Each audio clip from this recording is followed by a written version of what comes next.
აღმოჩენილია შავი ხვრელი, რომელიც მატერიას თეორიულ ზღვარზე 40-ჯერ სწრაფად შთანთქავს. სამყაროს ადრეულ პერიოდში აღმოჩენილი სუპერმასიური შავი ხვრელი ყველაზე გაუმაძღავია ამ დროისათვის ჩვენთვის ცნობილთა შორის. მდებარეობს დიდი აფეთქებიდან 1,5 მილიარდი წლის შემდეგი პერიოდის გალაქტიკა ლიდ 668 შუაგულში და მატერიას წარმოუდგენლად ხარბად სანსლავს. ედინგტონის ზღვის სახელით ცნობილ თეორიულ მაქსიმუმზე 40-ჯერ მაღალი მაჩვენებლით. მსგავსი რამ მეცნიერებს ჯერ არასოდეს უნახავთ და ეს აღმოჩენა შეიძლება ადრეული სამყაროს ერთ-ერთი უდიდესი საიდუმლოს ამოხსნაშიც დაეხმაროთ.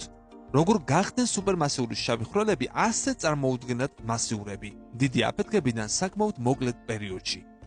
ედინგტონის ზღვარი შავი ხვრელის კვების პროცესის ბუნებრივი შედეგია. როდესაც შავი ხვრელი აქტიურად შთანთქავს დიდი ოდენობით მატერიას, ეს მატერია პირდაპირ გრავიტაციაში კი არ ვარდება, ჯერ ბრუნვას იწყებს, როგორც წყალი დრენაჟში და მხოლოდ დისკოს შიდა კიდეზე არსებული მატერია კვეთს ჰორიზონტს შავ ხვრელში. უზარმაზარი ოდენობის ხახუნი და გრავიტაცია მატერიის დისკოს ექსტრემალურ ტემპერატურაზე აცხელებს, რაც მის ნათებას იწვევს. ერთ ფოტოს ბევრი არაფერი შეუძლია, მაგრამ სულ სხვა საქმეა აქტიური სუპერმასიური შავი ხვრელის აგრესიული დისკოს ნათება. გარკვეულ წერტილში რადიაციის გარეთ მიმართული წნევა ემთხვევა შავი ხვრელის შიდა მიმართულების გრავიტაციულ მიზიდვას, რაც მატერიას ახლოს მისვლაში ხელს უშლის. ეს გახლავთ ედინგტონის ზღვარი. აკრეციის ედინგტონის ზღვრის დარღვევა შესაძლებელია. მას სუპერ ედინგტონის აკრეციას უწოდებენ. და ამ დროს შავი ხვრელი აბსოლუტური მონსტრი ხდება. იძენს იმდენ მასას, რამდენსაც მოასწრებს იქამდე, ვიდრე ამაში რადიაციის წნევა შეუშლის ხელს. ასტრონომთა აზრით სწორედ ეს უნდა იყოს ის ერთ-ერთი გზა, რომლითაც ადრეულმა შავმა ხვრელებმა შეიძინეს ამ ხელამასა.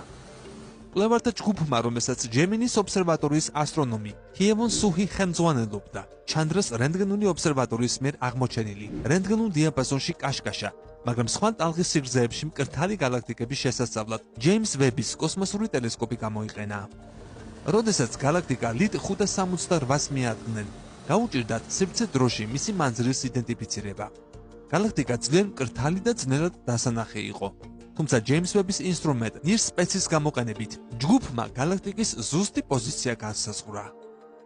ეს კი თავის მხრივ მეცნიერებს ადრეული სამყაროს შესწავლის საშუალებას მისცემს. არსებობს მტკიცებულებები, რომლებიც მიუთითებს, რომ პირველი სუპერმასიური შავი ხვრელები წარმოიქმნა არა ვარსკვლავთა კოლაფსის, არამედ უზარმაზარი ვარსკვლავებისა და გაზის გროვების საკუთარი გრავიტაციის ქვეშ, პირდაპირი კოლაფსის შედეგად. ასე შეიძლება გაჩენილიყო გიგანტური შავი ხვრელები ადრეულ სამყაროში. სუპერ ედინგტონის აკრეცია ამ ფაზლის კიდევ ერთი ნაჭერი უნდა იყოს.